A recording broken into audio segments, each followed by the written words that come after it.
waloo shaggaa baadiyyaa kanaan dura keessummaa OGMC ta'ee wayita hojii isaa irratti mari'ataa turretti kitaaba isaa Waataa jedhamu eebbisiisuuf qophii irra jiraachuu nutti himee ture.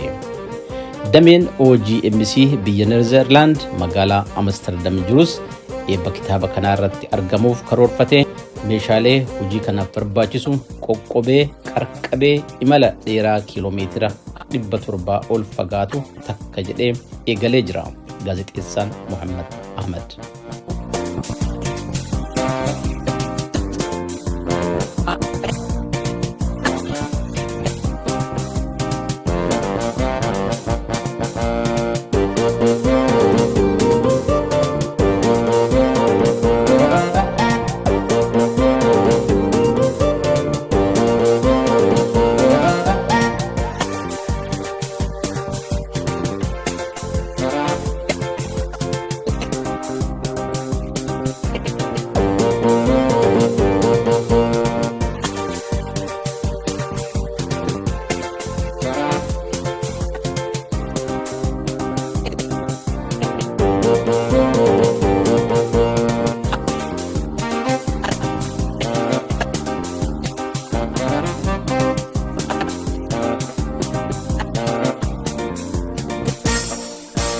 Eebbi kitaabichaa biyya Jarman magaalaa Nuurenbergitti raawwatama. Haa ta'u malee erga daandii kana hunda imaluun hin oolle magaalaa Frankfurtitti gorree Oromoota tokko tokko dubbisuuf murteessinee garasumatti qajeelle. Kanas milkiin goolamne amma Nuurenberg jirra. Eebba kitaaba Waataa. Sagantaa eebbaa kanarratti namoota yookiin Oromoota hedduutu argame. Barreessitoota, waleessitoota, maanguddoota, dargaggoota, shamarran, haadholii, abboolii. Eebba kitaaba Waataa kanarratti namoota hirmaachuuf asitti argaman haasofsiisneerra. Kana sagantaa biraatiin itti deebina. Har'aaf garuu sagantaa eebba kitaabaa qophiilee adda addaatiin dabaalame jabaa isiniin jenna. Qopheessaan Muhammad Ahmad. Itti dhiyaadha.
Gurraa wal dhagaa ijaan kan wal arginu. Abbootiiwwan amantaa hayyoonni gurguddoon qeerroodhaa fi qarreen hawwaniif manguddoon kan booreen eenyummaa isinirraa maddu dhiyoo fi fageenyarraa kanneen dhuftan hundinuu waan ofiitiif quuqamuun kunoo kana dhugaan nooruu anaa dhufuu baga dhuftan nagaan. Egaa amma akkuma aadaa keenyaatti sagantaa keenya eegaluudhaan duratti eebba maanguddooti sagantaa keenya ne eegallaa. Assalaamu alaykum wa rahmatullahi wa barakatuh. Kan salaama qabuu hin dandeenyes ashamaa baga nagaan dhuftan isiniin jedha. Galatooma asitti argamuu keessaniif duraan dursa isiniin jedha. Hundi keessanuu baga gammannee baga gammaddanii obboleessa keenya baga Rabbi gammachiise jenna. Gara eebbaatti yeroo darbinu egaa obboleessa keenya baga Rabbiin isa milkeesse baga Rabbiin guyyaa kanaan isa gahe jedha. Alhamdulillahi assalatu wassalamu ala rasulillah sallallahu alaihi wasallam. Obboleessa kan keenya qalamni isaa hammallee habarreessu. Aamin jedhaaka. qalamni isaa ammallee barreessu qalamni isaa hamirgisu sammuun isaa haqaroomu qalbiin isaa hayaadu kana qofaa miti dabalee barreessu ilma ol guddatu hammallee rabbi haa guddisu kana qofaa miti dabalee rabbi beekumsa guddaa rabbiin isaaf kennu isinilleen warri obboleessa kan keenya bira dhaabbannaa hamlee isaa jabeessinaa jettanii haawwan dargaggoowwan abboowwan hundinuu kan bakka kanatti argamtanii galanni keessan guddaadha galatoomaa rabbi isinirraa haa jaallatu jenna rabbiin biyya keenya biyya nagaa haa godhu biyya nagaa rabbi nu haa godhu walii galtee rabbi nuuf haa kennu wal kabaja rabbi nuuf haa kennu wal laga'uu rabbi nuuf haa kennu tokkummaa rabbi nuuf haa kennu tokkummaa keenya rabbi haa jabeessu xinnaa rabbi nuuf haa guddisu guddaa rabbi nuuf haa bulchu beekaa keenya rabbi nuuf haa bulchu wallaalaa keenya rabbi nuuf haa beeskisu ربنا آتنا في الدنيا حسنة وفي الآخرة حسنة وقنا عذاب النار برحمتك يا أرحم الراحمين وسلام على المرسلين والحمد لله رب العالمين والسلام عليكم ورحمة الله وبركاته Egaa isin malee jireenyi nutti dhangaggaa aduu barri hammaatteef isintu gaaddisa nuuf ta'a. Haadha sinqee keenya qabbaneessituu dubbii qeesotaa fi sheekota wal'aantota qalbii umrii keessan nuuf haa dheeressu rabbi. Egaa amma kanatti aansinee haala yerootiin wal qabatee yaadannoo artiistii keenya falmataa mirga namaa artiist Haacaaluu Hundeessaatiif sagantaa yaadannoo tokko ni gaggeessinaa daqiiqaa lamaaf iddoo jirtanirraa akka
ulfaadha iddoo kaatanitti kabajaadhaan nuuf ta'a.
Inna koree qindeessituu sagantaa kanaa haala kanaan miidhagee lafee dugdaa sagantaa kanaa ta'anii kan nuuf qindeessan keessaa obbo Muhammad Sheekaa gara waltajjiitti affeerraa. Kabajamtoota abbootii amantaa, kabajamtoota keessummoota kabajaa, kabajamtoota hawaasa Oromoo biyya Jarmanii naannolee adda addaa irraa dhuftan, akkasumas kabajamtoota qeerroo fi qarree anaa dhufu baga dhuftan.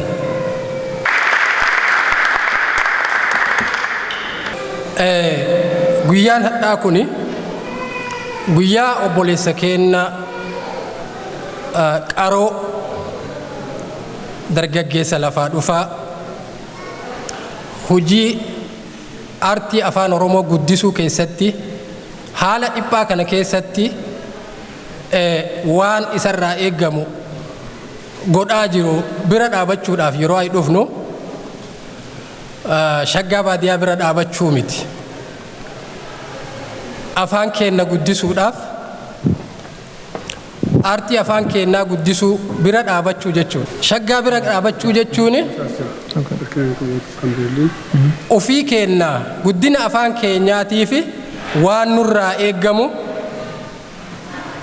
waan silaa gahee haga nurraa bahachuuf ay dhufuu keenya beekne obboleessi keenya kuni kanaan durallee CD walaloo asuma galmuma kanatti eebbisiisee gurra dhageeffattootaatiin gahee gumaacha gama isaatii bahee jira.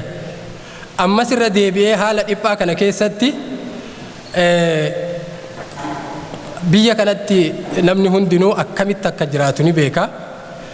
Haala dhiphisaa san keessatti kitaaba bareedaa akkaataa itti nama hundaayyuu galuun jechoota bareedoo fi filatamoodhaan qopheeffatee yeroo inni asitti nuuf gumaachu nuti ammoo waan nurraa eeggamu gahee keenya ofirraa bahuun barbaachisaadha jechuudha.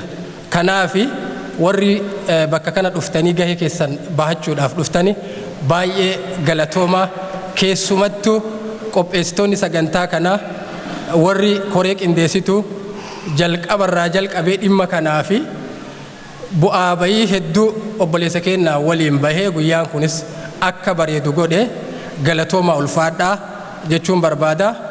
Ulfaadhaa. Egaa isiniif nuuf bubbulaa obbo Muhammad Sheekaa haala galiif baasii garee keessantu beeka. Baroodaa akka leencaa weellisaa dabbaba dhiyootti waltajjiirraa sabni maaf si dhabe eenyu galmaan haa ga'uu fi waan haceen jalqabe weellisaa dabbee gara waltajjii nuuf koottu. Egaa amma sagantaan ka bohaartiitii hedduudhaan mukii keessan baasuuf weellisaa dabbaba Adamee gara waltajjiitti kabajaadhaan nuuf affeera.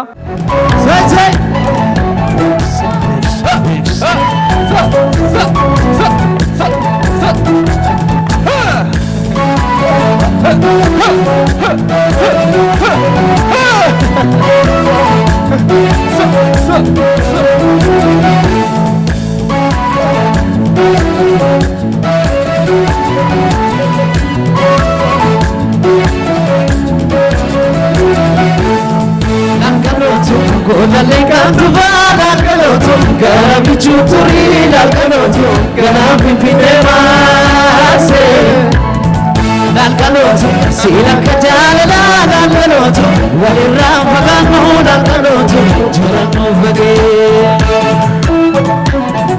dal kaloto golaleka tuvada kaloto garabi chuturi dal kaloto garabi fitemase Dalgalotu, sila kajalala dalgalotu, walirang pagano dalgalotu, jarano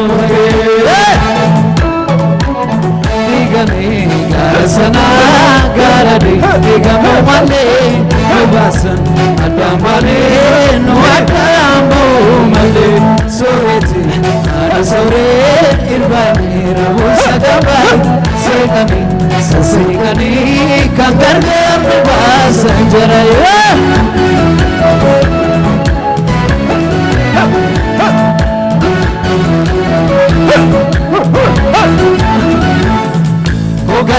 tia Kotio na banida Yadida kota geisa Ogalane tia Orra maranda tabe Ormate jalatamesa Ogalane tia Sultanoni tisu Karamati gachiza Ogalane tia Yoma tufesi arga Ansira babojina Jira mala Mala jira yaga Mala jira jaja Senega jira Ana jiru wani Ana jiru yaga Ana jiru jaja Senega jira Jawa jawa jati Simbirona kani yaga Jawa jawa jati Simbirona kani Nama garana le Nama kani yaga Ana jira jaja Senega jira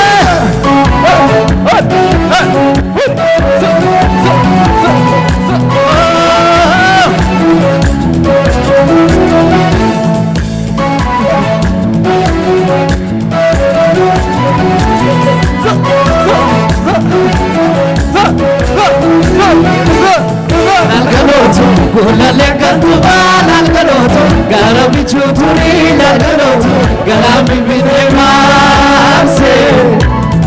Nalgalotu, sila kajara nalgalotu, wali ramba ganu nalgalotu, jaranu bagi. Nalgalotu, gulale kantuba nalgalotu, garabi chuturi nalgalotu, galami bide marse. Nalgalotu, sila kajara nalgalotu, wali ramba ganu nalgalotu, jaranu bagi.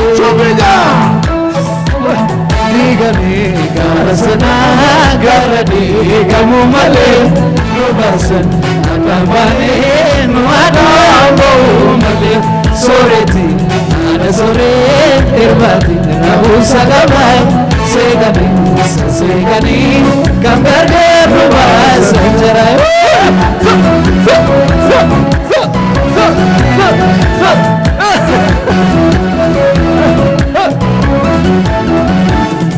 Ogalane tia farda sida hangani sida dabale suri Ogalane tia arganu dangesani barri turebu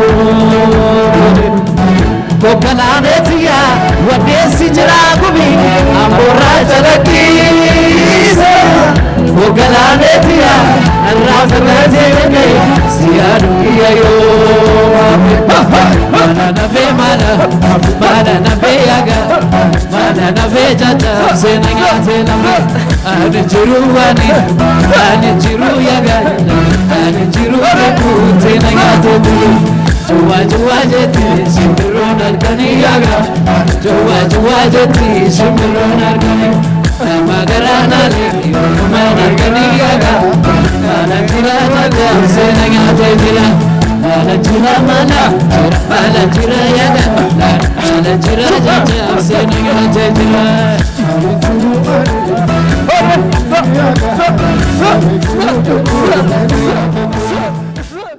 Duraan dursee kitaaba Waataa eebbisiisuudhaaf bakka kanatti argamu keessaniif baga nagaan dhuftan jechuun barbaada. Akkasumallee obboleessa koo shaggaa baadiyyaatiin baga kanaan si ga'e jechuun barbaada.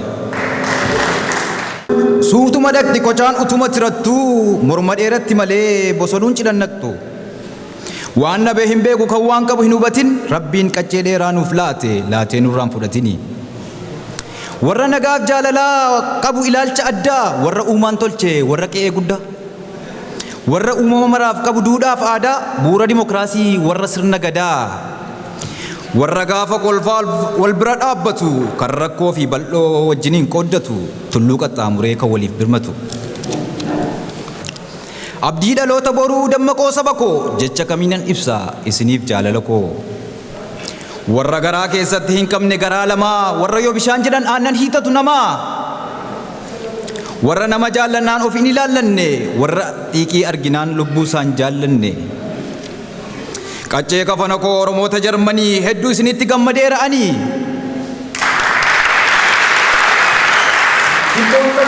kutattanii of laachuun utuu hin dhibaa'in booreensi ooftanii utuu hin mukaa'ini hamilee olaanaan xiiqiin yeroo maraa labata egereef tolchaa jirtu karaa.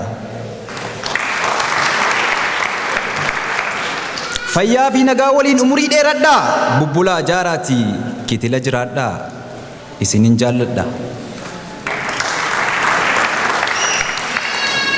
Uumamni tollaan uumaanis namaaf tola garuu uumamni uumaatti dudda gallaan obolaa ibamaa utuu eeganii fayyaan du'ee bula. Cilee galaana buute kan argan eessaati harreen duutee bulte kan abbaa harree miti kan waraabessaati.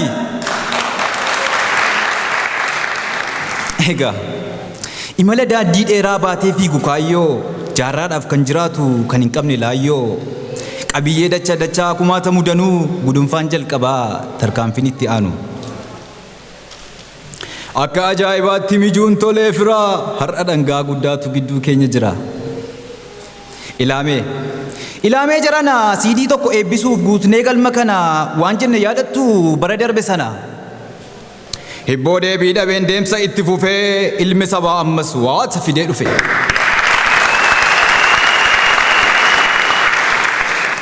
Eebbichi lafa hin buune haphee ta'ee qabatee kunoo hibboo deebii dhaberraa waatni dhalate.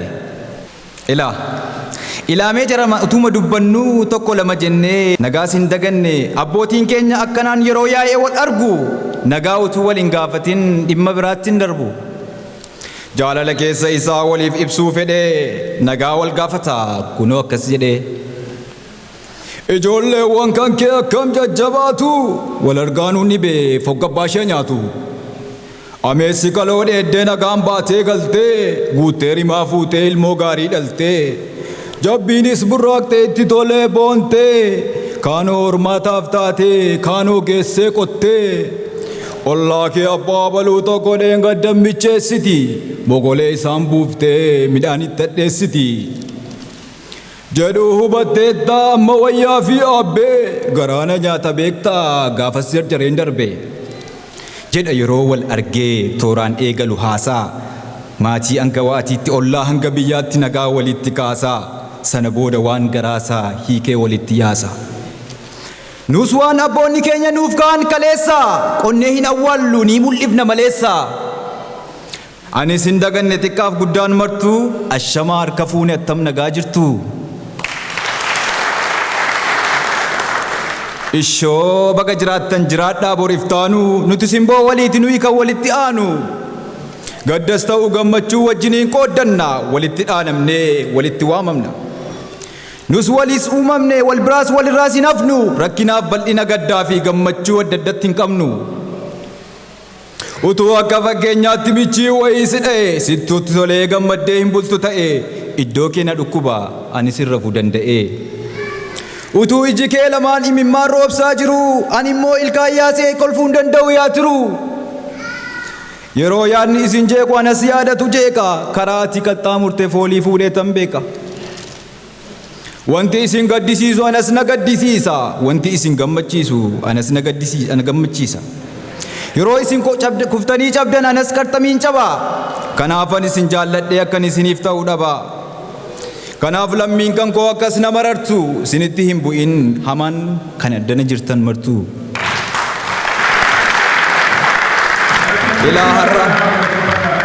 Ilaa har'a kan gamanaaf gamasii hundaa yoon ilaalu dhugaa rabbii nan dhabe bareedaa isin caalu.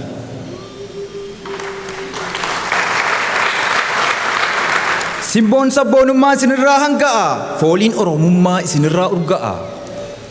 Harki walitti reebamu asiifachii taatee hoomaan manaa guungumu tooraan wal qixxaatee mijuu kukkuulame mi'aawu akka dammaa dhangaa gadaadha cabse gaafan argu jamaa.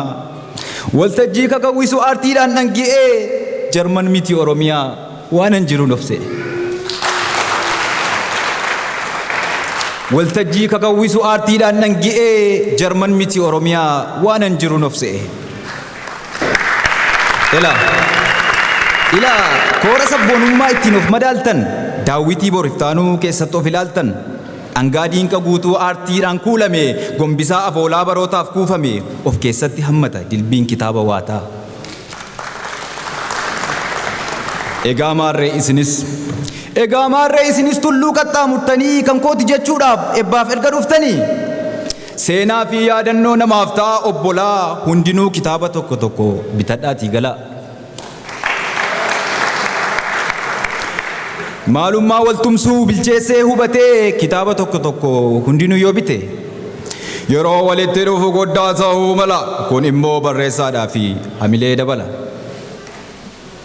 Ogbarruu keessatti eenyummaan argama kanaaf jajjabaannee jabeessuun dirqama. Galatooma.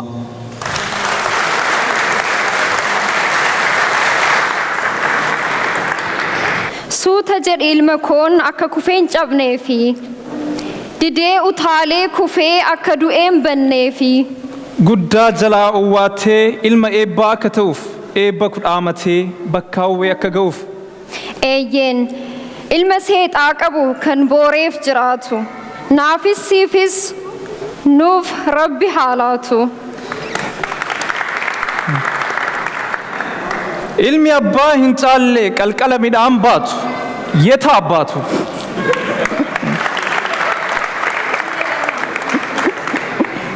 Egaa isheen lafaa kaatee argaa keessan jibbitu halkan hirribaa kaatee dukkanatti haa sirbitu.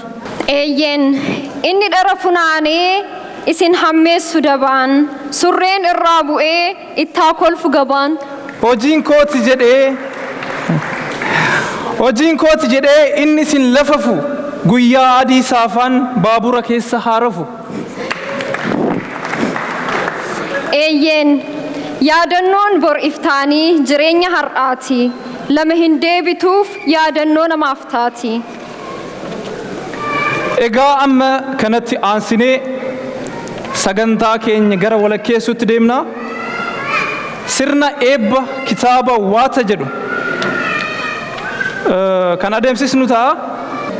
Waloo Shaggaa Baadiyyaa, Obbo Kumsaa Walda Giyoorgis Aadde Fatiyaa Shubad yookiin haadha Sinqee biyya Jarmanii, Obbo Muhammad Sheekaa, dargaggoo Muzayyan Ismaa'il, Obbo Abdoo Qaadii Abbaa Jabal gara waltajjiitti dhufuudhaan sagantaa eebbaa kan akka nuuf gootan kabajaan isin gaafanna.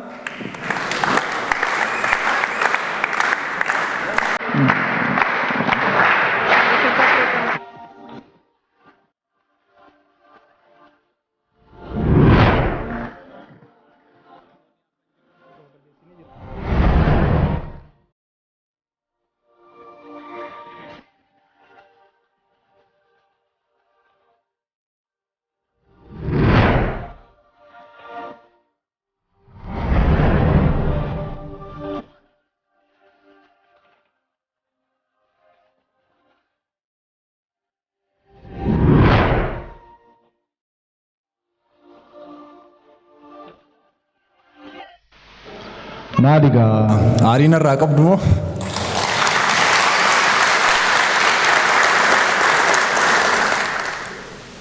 Yoo akkana taate waan an dubbadhu qaba. Yoo akka duraa sana taate ammoo waan an dubbachuun irra jiraatu hundumaa Waataa irratti barreessee jira gatii ta'eefi.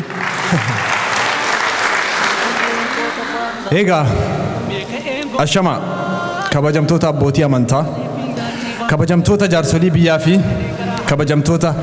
kabajamtuu haadha Siinqee, kabajamtoota artistoota Oromoo biyya Jarmanii, kabajamtoota qeerroodhaa fi qarree Oromoo biyya Jarmanii kan guyyaa har'aa asitti argamtan hundumti keessanuu ashamaa baga nagaan dhuftan isiniin jedha. Gaaddisa haara galfii qaccee koo asiif achi, sabboodhaa fi goonaa tuulamaa fi maccii, warri uumaan tolchee qabdan seenaa guddoo, warri koontoof daarimuu, warri sikkoof mandoo, dhiigummaa horiidhaan hin danda'amu bituun, aseebuu fi raayyaa humbanaa fi ituu, yoo nagaa qabaattan anis nagaan qaba, isin nagaa dhabnaan anis nagaan dhaba.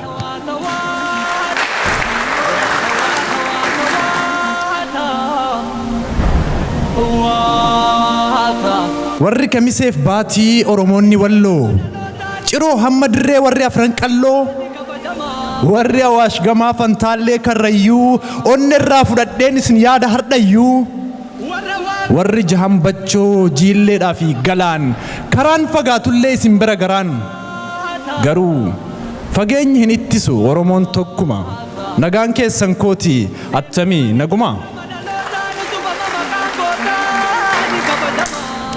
Egaa guyyaan har'aa anaafis ta'e hiriyoota koo kanneen daandii ogbarruu afaan Oromoo waliin imalaa jirruuf guyyaa seena qabeessaa fi guyyaa adda ta'edha. Sababni isaas baroota lakkaawamanii dabran keessa gunguma garaa kootii fi coba sammuu kootii bifa waloluutiin kuusaa walaloo koo keessatti cimmisaa kanan ture. Yaadonni yeroo dheeraa jechoota xixiqqoo ta'aniin utubamanii dhangaa galaa dhadhaabbataa kan dhaloota hegariidhaaf ta'u akka booka qadaada cabseetti guyyaa har'aa akka lakkoofsa Awurooppaatti 3/7 bara 2021 magaalaa Nuunambargitti eebbaaf dhiyaachuu isaati. Guyyaa kana kan seena qabeessa taasisus abbootiin amantaa, jaarsoliin biyyaa, haadha siinqee akkasumas qeerroodhaa fi qarreen babbareedoon Oromoon biyya Jarmanii kitaaba marsaa koo tokkoffaa ta'e kana eebbisuudhaaf iddoo jiran hundumaa fageenya otoo hin daangessin tulluu qaxxaamuranii dhufanii guyyaa kana na cinaa dhaabbachuun isaanii guyyaa kana kan seena qabeessa taasisedha.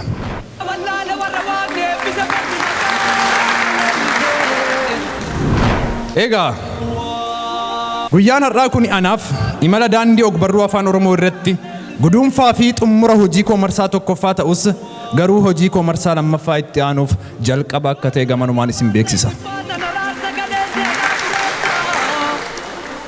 Waataa eeyyeen waataa waa'ee kitaaba waataa irraa waanuma gabaabduun jedheen bira dabruu fedha. Namoonni hedduun waata kallattii garagaraatiin beeku, kallattii garagaraatiin ibsu, hubatus. Inni tokko gosa, inni tokko hortee Oromoo kan ta'e ayyaantuu warra eebbaatti beeku. Egaa waata golomuu majjii irraa wanti gabaabduun an dubbadhu akka naaf hubattanis dubbistoonni koo kanan barbaadu Oromoonni waata waan jedhu kana kallattii garagaraatiin beeku. Akkuma reefu jedhe gosa hortee Oromoo kan ta'e waata golomuu majjii fi waata ayyaantuu warra eebbaan bulu hundumtuu seeraa fi heera maqaa of danda'e kan qabudha. Garuu kitaabni koo waata kan jedhe marsaa tokkoffaan kuni maqaa waata jedhamu uffifatus guutumaan guututti gosaa fi nama waata ayyaantuu kanarratti kan xiyyeeffate ta'uu dhabuu isaa akka naaf hubattan dubbistoota koo kabajaan isin ibsuu barbaada.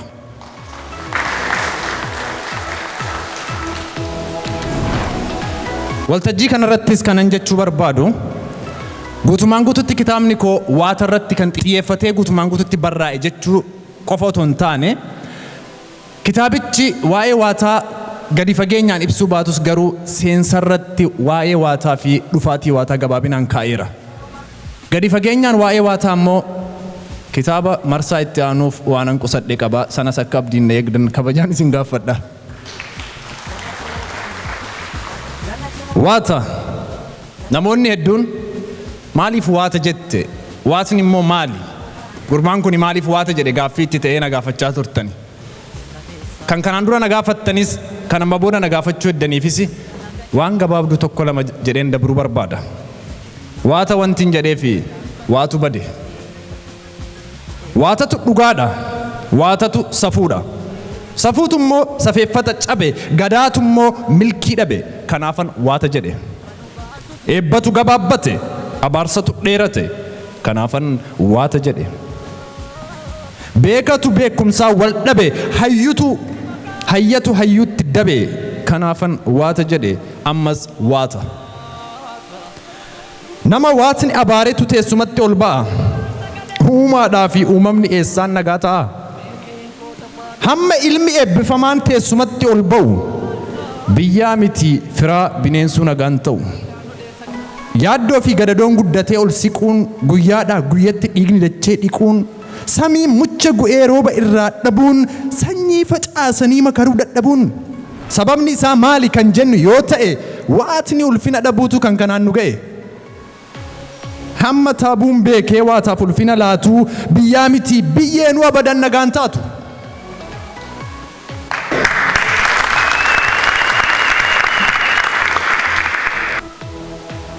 Ulfinni uumamaa daran gadi bu'uun akka ilmoo bineensaatti ilmi namaa du'uun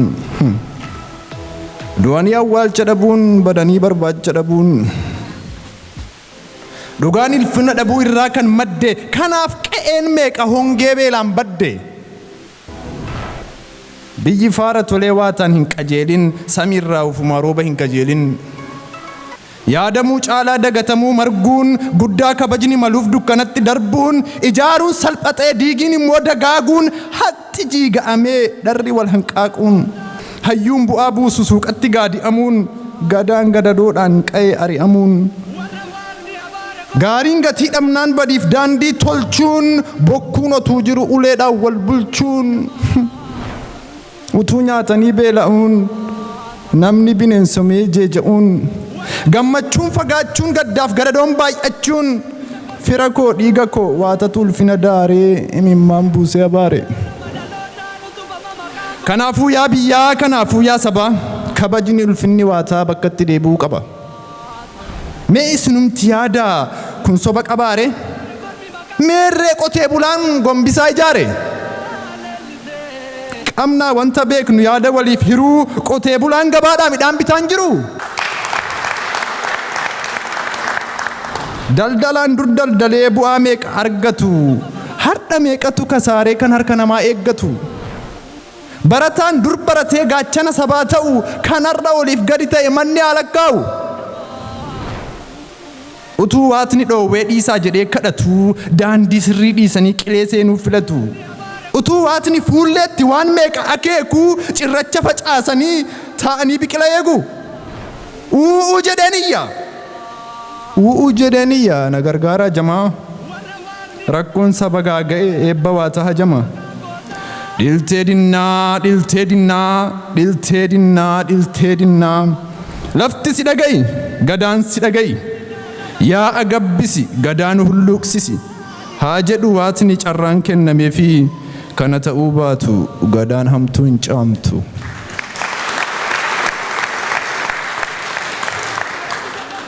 Egaa akaakuu afoolaa damee ogbarruu keessaa walaloon iddoo qaba. Walaloon yeroo gaddaas ta'ee gammachuu yeroo dhiphinaa fi yaaddoo akkasumas yeroo kaayyoo fi hojii jecha dachaa godhanii toora hamilee ofii ittiin qaranidha. Walaloon tan gunguma garaa ofii ittiin dhageeffatanii gaafa dubbiin garaatti nama hukte akka booka qadaada cabseetti ittiin ofirraa dhoosanii bakkeetti baasanidha.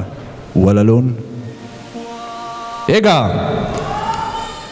kan irraa hafeef dubbistoonni keenya kitaaba kuusaa koo marsaa tokkoffaa ta'e waata akka saaqaniis immoo buhaaraa waa irraa akka baratan kabajaadhaan isin affeera.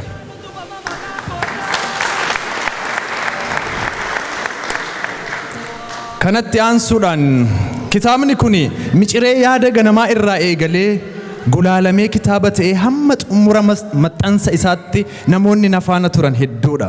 Isaan kan ammoo galatoonfiin bira dabruun barbaadu. Hunda dursuudhaan bu'aa bayii hedduu keessa kan na dabarse guduunfaa imala koo daandii dheeraa akkan goolabuuf halkan guyyaas humna naaf ta'ee kan guyyaa har'aa kanaan na ga'e waaqa guddaa ol ta'eef galanni si haa ga'uun jedha.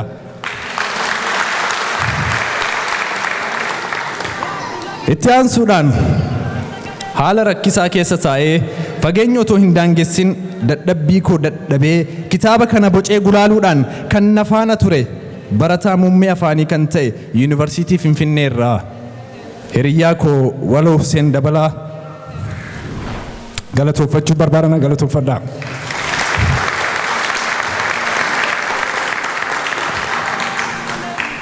Akkasumas yaadota na harkaa mancaan walitti naaf qabuudhaan jalqabarraa eegalee hamma dhumaatti kitaaba kana simboo kan itti godhe barataa muummee gaazexeessummaa kan ta'e yuunivarsiitii Finfinnee irraa abbaa kitaaba argii Waloo Ammaar Tamaam galatoonfachuun barbaadana galatoonfadhaa. Iddoo koo bu'ee odeeffannoo waataa walitti naaf qabuudhaan kan shoora guddaa taphate barreessaa kitaaba dhiigni dhiiga hin dhabu jedhu hiriyyaa koo Jawaaroo Nagahuu galatoonfachuun barbaadana galatoonfadhaa. Yeroo baay'ee waa'ee ogbarruu yeroo kaasnu nama tokko hin irraanfannu.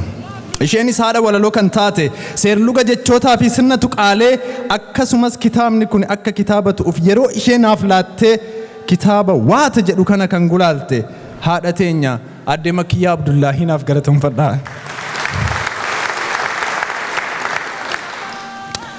akkasumas albamii walaloo koo hibboo deebii dhabe jedhu irraa eegalee hamma hojii koo kanaatti gorsi isaanii kan daandii ogbarruu irratti na cimse luba tasgara hirphoo galatoonfachuun barbaada.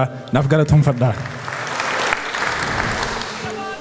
Haaluma kana fakkaatuun kitaabni kun dogongora qubee fi tuqaalee akkasumas jechootaa fi yaadonni qabiyyee kitaabicha kana keessa jiranii daandii sirriirraa akka hin maqne amantaa garagaraatti akka hin buune taa'anii yeroo fudhatanii kannaaf sororan hiriyaa koo yeroo san Ahmadii fi barreessaa kitaaba onneerraa gara onnee kan jedhu dargaggoo Ustaaz Umar Faaruq bin Sheek Aliyyi galatoonfachuun barbaada. Naaf galatoonfadhaa. Jireenya koo keessatti yeroo gaddaa fi gammachuu guyyaa tokkoofis of biraa dhabee kan beekne olmaan kee ulfaataadha. Hiriyaa too obboleettii too Aliima Muhammad galatoonfachuun barbaada. Naaf galatoonfadhaa. Akkasumas yaada na dhiphisu kamuu kan na faana qooddattu akkan jajjabaadhuuf yeroo hundaa kan riqicha naaf taatu obboleettii too Aadde Leensaa Bulii galatoonfachuun barbaada. Naaf galatoonfadhaa. Dabalataanis sagantaa guyyaa har'aa kana irratti haadha siinqee taatee kan na cinaa jirtu maatii ishee wajjin Aadde Fatiyaa Shubartii Awwal Shubartii fi Dr. Uwe Shubartii galatoonfachuun barbaada. Naaf galatoonfadhaa. Egaa kitaabni kun maxxanee akka hawaasa koo bira gayuuf gama diinagdeetiin kanneen ispoonsara naaf ta'an keessaa Saannatee Studio, Oromiyaa Shop and Travel obbo Kumsaa Walde Gorgis akkasumas FES Aid Ethiopia Aadde Fatiyaa Awwal Shubartii fi abbaa manaa ishee Dr. Uwe Shubart akkasumas hiriyoottan koo kanneen diinagdeedhaan na cinaa dhaabbattan hedduu waan jirtaniif hunduma keessanuu galatoonfachuun barbaada. Ulfaadhaa. Kitaabni kun erga maxxanee booda beeksisa piroomoshiniitiin kaffaltii tokkoon ala kan na cinaa dhaabbatan keessaa sagalee uummataa kan ta'e Keelloo Miidiyaa, Saannatee Studio, OGMC yookaan Oromiyaa Global Media Corporation, Saaddoo Art, Oraazii Show, Yaared Dibaabaa akkasumas yaadota naaf gumaachuudhaan yeroo hundumaa kan na faana ture obbo Abdoo Qaadii Abbaa Jabal, hiriyaa koo Sa'ad Usmaa'eel fi kanneen biroo kanan otoo hin tuqin maqaa keessan otoo waamin bira dabre hunduma keessanuu galatoonfachuun barbaada. Galatoomaa. Kaleessas ta'ee har'a akkan cimee jabaadhuuf akkan ba'ee mul'adhuuf hamma dandeettii kootii ol saba kanatti ganna baasuudhaaf gahee guddaa kan taphataa ture nama tokkotu jira. Har'as fageenya otoo hin daangessin fageenya qaxxaamuree sagantaa kana gidduutti kan argame gaazexeessaa Dumaal Yaadoot yookaan Muhammad Ahmad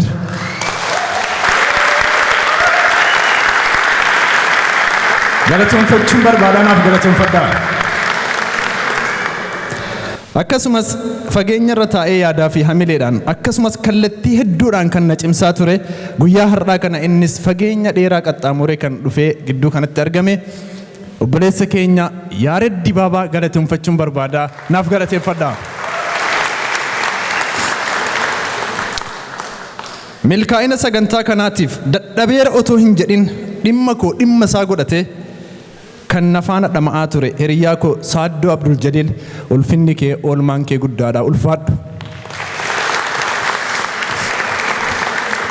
Guyyaan kun anaaf guyyaa seena qabeessa akka ta'ee dabruuf gahee guddaa kan taphattan akkasumas milkaa'ina sagantaa kanaatiif lafee jilbaa kanneen taatan koree qindeessitoota sagantaa kanaa adda durummaadhaan obbo Muhammad Sheekaa, obbo Jamaal Waliyyii akkasumas kanneen maqaa keessan otoo hin tuqin bira dabre hunduma keessanuu sagantaan kun isiniin ala hin bareedu gatii ta'eef galatoonfachuun barbaada. Naaf galatoonfadhaa.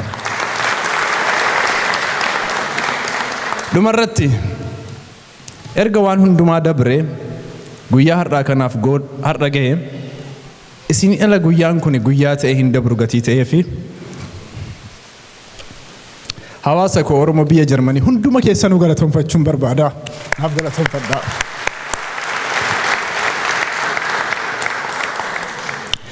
Kanatti aansuudhaan otoo danda'ame waa baay'een jedha.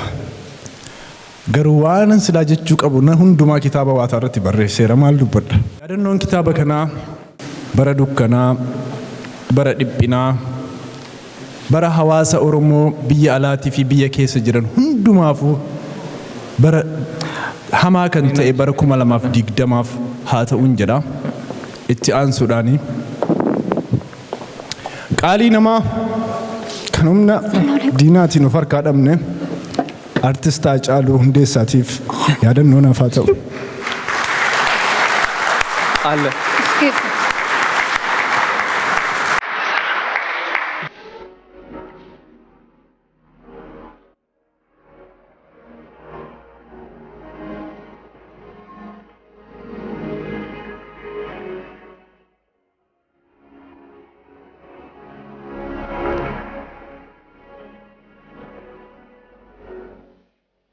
Kitaaba Waataa immoo eebbisuudhaa fi keessummoota kabajaa kanan asitti affeeru hundumti isaaniitu as dhufaniitiin kitaaba kana akkanaaf eebbisan kabajaan awwaamaa. Keessummoota keessaa Aadde Makiyyaa Abdullaahii carraa ta'ee guyyaa har'aa nu gidduutti hin argamne. Iddoo Aadde Makiyyaa Abdullaahii taatee addanatti kan affeeru obboleettii teenya Haliima Muhammad, obbo Kumsaa Walde Giyoorgis, haadha siinqee Aadde Fatiyaa Awwal Shubert, dargaggoo yookaan obboleessa koo Muzayyan Ismaa'eel, koree qindeessituu sagantaa kanarraa obbo Muhammad Sheekaa, akkasumas obbo Abdoo Qaadii Abbaa Jabal gama waltajjii dhufanii akka kitaabicha naaf eebbisan kabajaan affeeraa hamilee naaf kennaafi.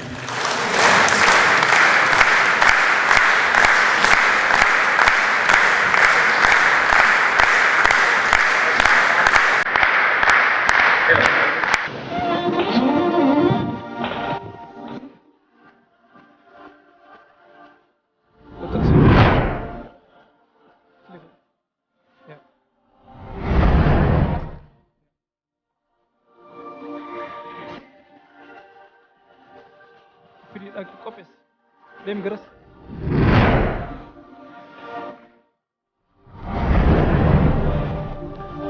Eebba. Ana gulu shahid kun ya kun. Bazika kun. Bazika kun. Waataa waataa. Hamileen jiru sa? Elilcha hamilee eebbi kitaaba Waataa jedhu bu'aa bahii hedduu keessa darbuudhaan guyyaa har'aas magaalaa Nuurambargitti akkasumas iddoo garagaraatti eebbifamaa jira.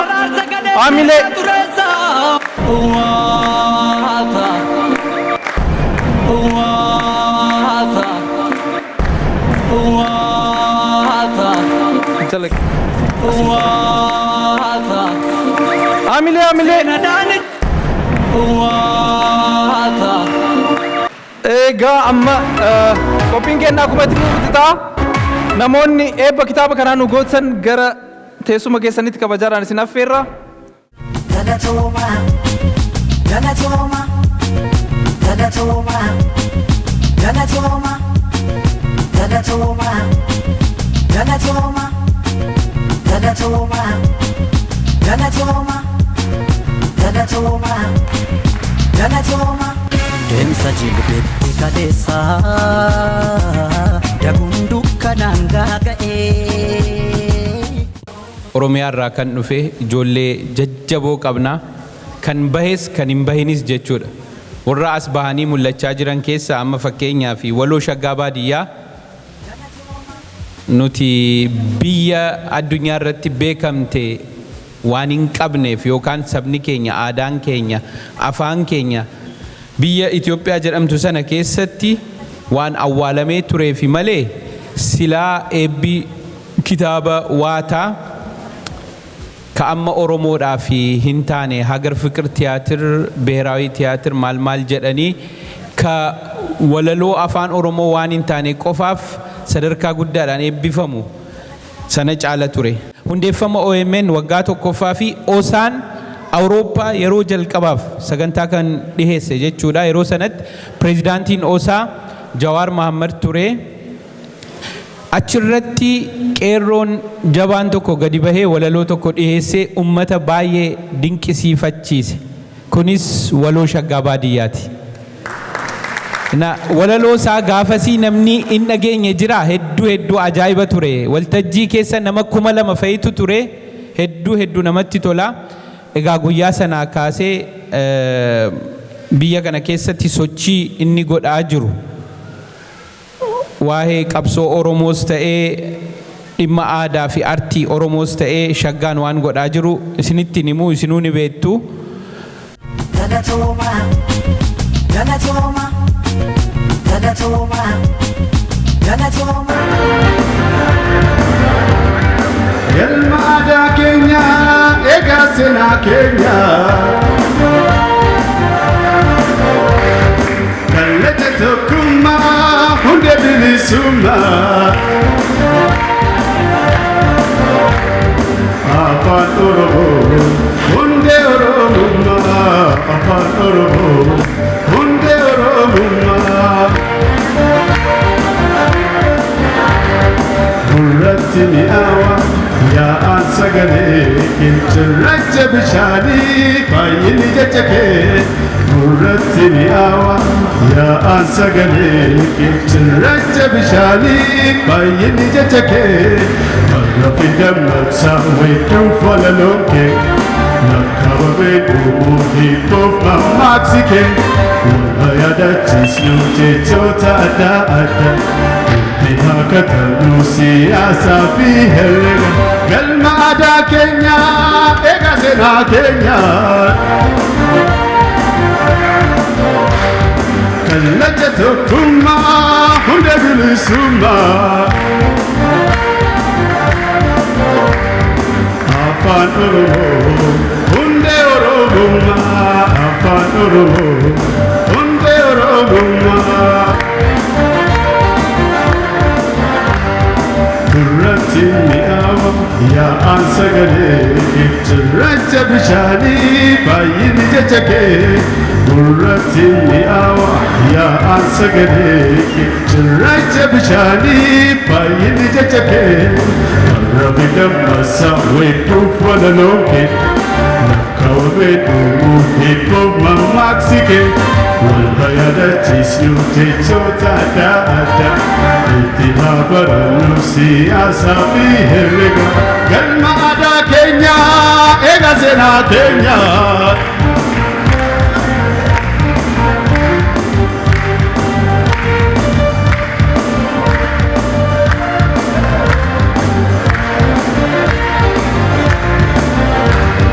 Galma aadaa keenya eegaa seenaa keenya.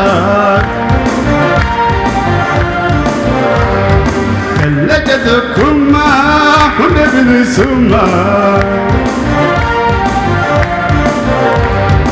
afaan Oromoo hundee Oromummaa afaan Oromoo hundee Oromummaa gurratti mi'aawa yaa'aan sagalee qincerracha bishaanii baay'inni jajjabee gurratti mi'aawa yaa'aan sagalee qincerracha bishaanii baay'inni jajjabee warra fidammaqsaa weedduuf walaloon kee lakkaawamee dhuumuu hiikuuf mammaaksi kee walba yaadachiisnu jechoota adda addaa itti haa barannu siyaasaa fi herrega galma aadaa keenya eegaa seenaa keenya. Afaan keenya guddaa katabnee haa guddisnu ittiin haa barannu ittiin haa katabnu afaan keenya guddaa katabnee haa guddisnu. Galatoomaa Fayyaataa Shaggaa galatoomii afaan keenya kan ittiin katabnu kan ittiin barreessinu kan ittiin siyaasaa fi herrega ittiin barannudha. Galatoomaa ulfaadha Fayyaataa. Hayyuu gameessa keenya Abdoo Qaadii Abbaa Jabale sagalee saba keetiif ta'uu kee ammas daddabali addaggee safuu hin beekne dacheetti dabali. Bultiinuu wasaasadha ijaaranii wal tumsu dagalee waliif ta'anii tokkummaadhaan wal cimsu. Irreen tokkummaa qabu dhiigus waliin dhiigaa utubee wal cumsee tulluu yaaddoo diiga. Bara walii galteen hin jirre gonkumaa jaalalliin takkuu jibbimmoo dhundhumaa. Kanaaf Oromoonni martuu kan gubbaa fi goodaa ilaaf ilaameedhaan yaada waliif qoodaa. Kaayyoon qabiyyee kanaa wal haa hubannuudha. Gaafa waliin taanee bu'aan keenya danuudha. Egaa ammas sagantaa bashannanaa garagaratu jiru. Qophiin ogbarruu garagaraas itti fufanii amma kanatti aansuudhaan waloo Jamaal Gosaa gara waltajjiitti affeerree walaloo tokko nuuf dhiyeessa. Aartii Oromoo cinaa dhaabbachuudhaaf guyyaa har'aa Oromoon akkana walgahee iddoo kanatti argamutti baay'ee nama boonsitu. Oromoo bareedatti himanii irrumaa dubbisu baay'ee bareedduu galatoomaa isiniin jedha. Warra Rabbi jaalatu isaan Waaqni badhaase jarri faaya miidhagaa kanneen nagaan faarse. Isaan dacheen gabajjuu dacheen toltuu lafaa isaan amalli warqee isaan garaan laafaa. Kanneen milkii uffate namaaf biyyeen keessan warri gootummaadhaan seenaa gubbaa teessan. Kan lafaaf lafti keessan hin qabne homaa cubbuu isin gonfoon ulfinaa kan aadaa boonsaa qabu. Caaroon hidda keessanii harkisee nama abuura onnee lixee onnee xaxee qabee siimboo namatti guura. Yaa qe'ee sirna guddaa booroof balballi dilbii kanneen maatiif waatiidhaan isin badhaase Rabbi. Asis goru achis goru lakkisinuma wayyaa akkam nagaa jirtu harka fuune yooyyaa. Oromoof Oromiyaa badhaatuu lafaaf lafee tola Rabbii irraa maaltu siniif hafee. Lafa taanaan lafti keessan irraa jalaan tole nama taanaan namni keessan goota diina qole. Aadaaf duudhaan keessan ormayyuu akka hapheetti fagoo harkisee qaba. Haqa keessan tuqnaan ilma namaa miti bineensiyyuu caba. Sirni keessan sirna gadaa bu'uura dimokiraasii kan hin qabne qixa gaarummaa qulqullummaan keessan onnee nama lixaa. Beeki hiree akkanaa Rabbitu namaaf hira har'a dhangaa guddaatu qophaa'ee as jira. Gumbii hin cifamne dhangaa caalu guuboo duudhaaf sirnaa gateettiin seenaa laalu. Utubaa keenya har'aa galaa dhala borii akeeka egeree dhadhaabbata barii. Hin gungumunaniyyaa gammachuudha yaa biyyaa baga ittiin si ga'e waloo shaggaa baadiyyaa. Hojii itti dhamaatee aartiin lafa keessee baga tola gooftaatiin milkii kanaaf geesse. Aarsaa itti of laattee kuftee kaatee dadhabdee baga bu'aa dadhabbii keetii arguudhaaf qaqqabdee. Xiyyeeffannoo guddaadhaan aadaaf duudhaa xiinxaltee bidiruu aartiitiin sirnaan safuuf imalte. Takkaa bu'aa takkaa ka'aa yaadaan haawaa balali'aa galaana kaayyoo gubbaa kobbee xiiqiin dambali'aa. Kattaaf gaara guddaa sodaa malee saaqxee seenaa dhugaa jiru qabdee lafa naqxe. Mijuu hin quufamne galaa bor dhalootaa dhangaa gumbii guutuu nuuf galaaste waata. Kuultee walaloodhaan ogbarruun ol keessee ammas baga gammaddee kunoo milkiif geesse. Ilaamee yaa firaa ilaamee yaa jamaa hubadhaa hubachiisaa kan hin beekneefis himaa. Ogbarruun kan kooti kan keeti kan keenya eenyummaa keenya beeknu galma deemnuuf geenya. Haada seenaa keenyaa hidda ittiin barra sanyii caaroo keenyaa hubannee ittiin garra. Har'aa keenyas beeknee ejjannaa jabeeffanna agartuun of hubannee gurraan dhaggeeffanna. Imala galma kaayyoo ijaarsa gaaraa gorii akeeknee xiinxallaa jireenya keenya borii. Aartiin eenyummaadha galaana sifeenyaa qilleensa abuurtuu kan fagoof dhiheenya.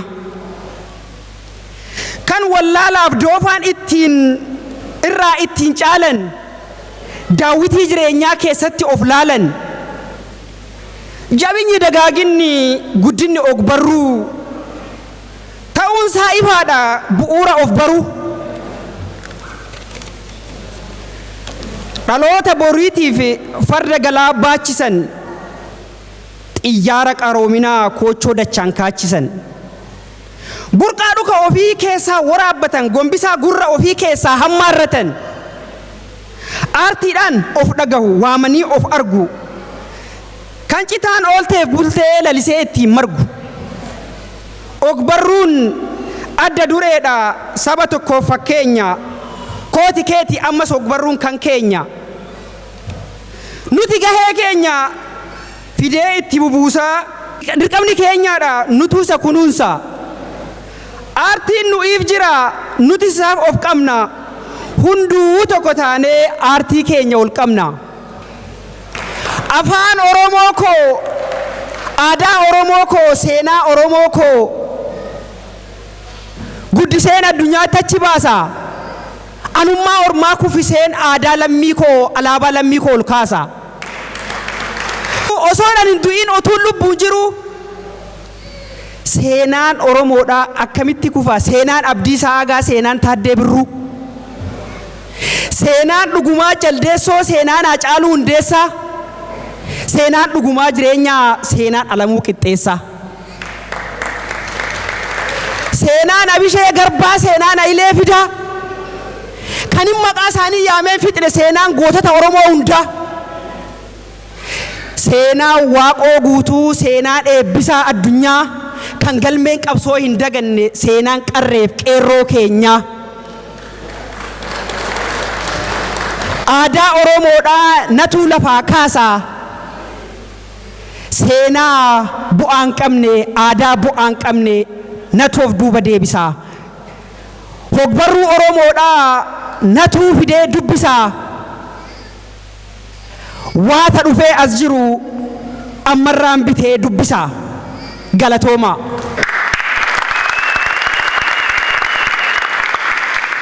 ፈቲያ አወል ሹበር ወልዳ dubartoota ጀርመኒ waliin sarpiraayisii tokko isiniif qopheessitee jirti gara waltajjii dhuftee waan isiniif qopheessite isiniif haa himtu gaa mee addi Fatiyaa sarpiraayizii waldaa Sinqee biyya Jarmanii irraa qabattee nuuf dhufte Sinqee akkanatti simatan jilbiifatanii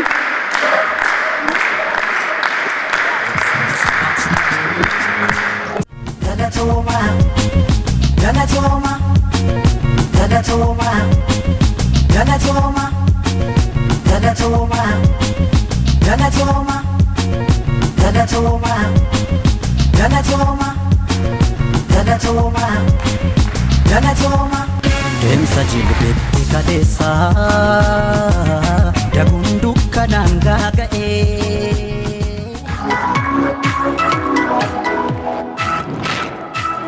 Duraan dursoo wanni ani jechuu barbaadu aartiin wallisaan ammallee warri walloo katabu qabsoo Oromoo keessatti warra adda durummaan hoogganuudha.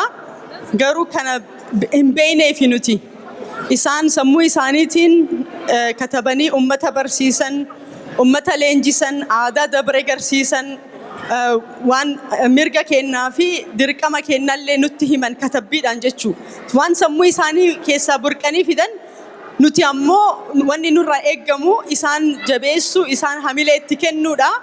Kanaaf hedduu galateeffachuu barbaanna. Kitaaba kana Waataa nuuf katabee waan nu dhufeef akka keekii nuuf muruu shaggaa baadiyyaa.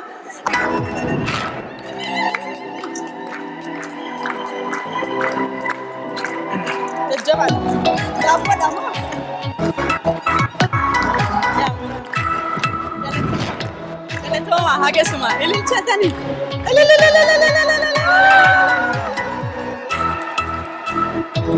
Galatoma.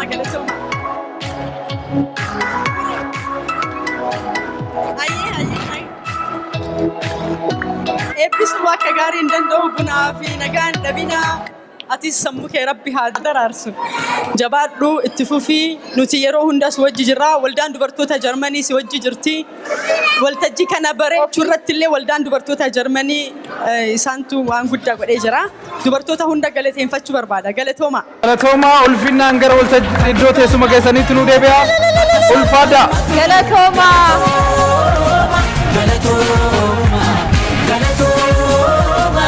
Galatooma. Galatooma. Galatooma. Galatooma. Galatooma. Galatooma. Galatooma. Ulfaadha kabajama. Kabajaadhaan gara teessoo keessanitti. Galatooma. Galatooma. Mee amilee nuti himata. Galatooma. Galatooma. Kan dhugaaf dhaabbatu akkasaaf falmatu kufee kufuu. Badeenaafu kan dhugaaf dhaabbatu akkasaaf falmatu. Daa'imman keessanis osoo qabatanii butanii gaariidha. Galatooma. Galatooma. Galatooma. Sagalee jiruun si godhaa jeetiin hawweessi fedhaa lubbutoo qixxeensi jaaladhaa as godhuu hosiin dhungadha as godhuu hosiin dhungadha hamilee meegaa shop. Sagalee jiruun si godhaa jeetiin hawweessi fedhaa lubbutoo qixxeensi jaaladhaa as godhuu hosiin dhungadha. As godhu hosiin dhungada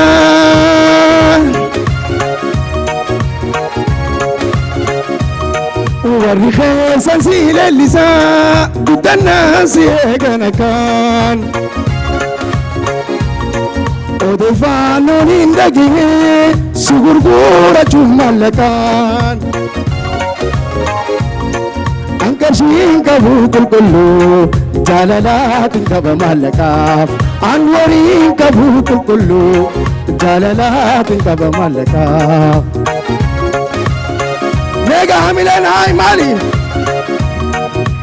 jaalalaan si jaallu keessa wayii sila ansi liqimsa nan dabartu hokkee keessa yaadhiroo isaan si keessa wayi nan dabartu hokkee keessa jaaladhe isaan si keessa lelelelelelelele.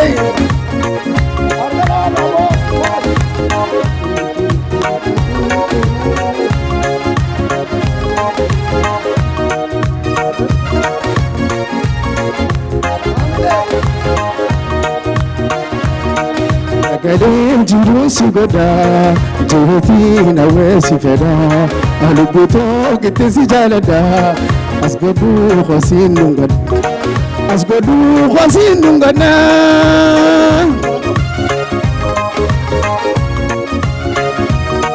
Sagalee jiruun si godhaa jeetiin hawweessi fedhaa lubbutoo qixxeensi jaaladhaa as godhuu hosiin dhungadha as godhuu hosiin dhungadha.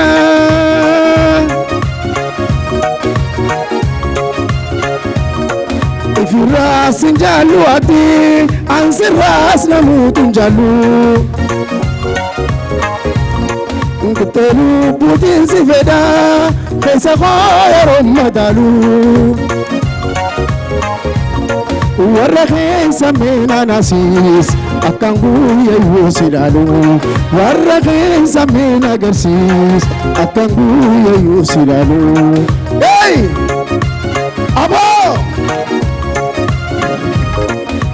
Jaalalaan si jaallu keessa wayii sila ansi liqimsa nan dabartu hokkee keessa jaaladhe isaan si keessa wayi nan dabartu hokkee keessa jaaladhe isaan si keessa lelelelelelelele.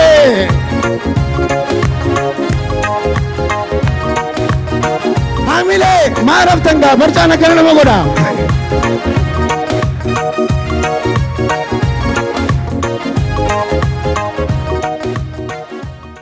Galatoma, Galatoma, Galatoma, Galatoma, Galatoma, Galatoma, Galatoma, Galatoma, Galatoma, Galatoma.